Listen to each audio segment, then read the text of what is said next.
재외동포청 서울 이전 다시 생각해라.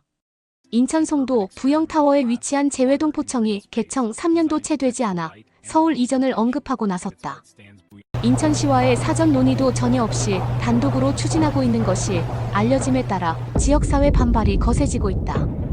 이를 두고 오는 6월 제9회 전국동시지방선거를 앞두고 있는 시점에서 인천 홀대론이 다시 확산될 가능성을 배제할 수 없다.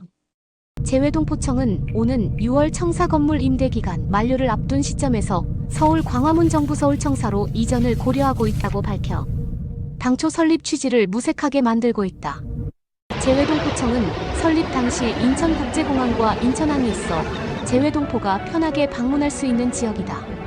또 지난 1902년 우리나라 최초의 근대 이민이 제물포항에서 출발한 역사 등 다양한 의미를 인정, 지난 2023년 6월 인천 송도에 문을 열었다. 재외동포청은 재외국민의 비자병역 연금 국적 등 원스톱 지원과 한인 네트워크 구축 등 정책 업무를 수행하고 있다. 인천시도 300만 인천시민과 750만 재외동포 등 1천만 도시, 인천 프로젝트를 수립, 재외동포 관련 정책을 추진하기 위해 노력하고 있다. 그러나 재외동포청이 사전에 의논조차 없이 이전을 검토, 황당한 입장이다. 재외동포청의 이번 서울 이전 검토는 직원들의 외교부 출장이 번거롭다는 이유 등으로 설립 취지에 맞지 않는 행동으로 밖에 볼 수 없다.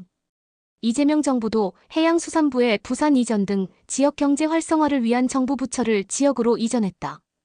또 서울 집중화 현상에 대한 문제 해결을 내세우고 있는 상황에서 엉뚱하게 정부 기관을 서울로 이전할 생각을 한다는 것 자체가 어불성설이다. 재외동포청 서울 이전 검토는 정부 기관 하나 옮기는 것이 아니다. 국민주권 정부를 지향하는 현 정부의 정책과도 상반되는 모양이다. 특히 중요한 것은 지역의 정서와 주민들의 의견에 따라 이루어져야 한다. 아무 생각 없이 그저 직원들의 편의를 생각해 이전을 검토한다는 것은 있을 수 없는 일이다. 재외동포청 서울 이전 다시 생각해야 할 것이다. 음악으로 시작되는 나의 하루. 다른 장르, 다른 이야기로 만들어지는 나만의 플레이리스트.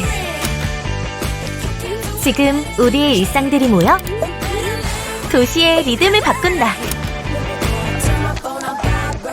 스토리가 필요할 땐 플레이리스트 고양.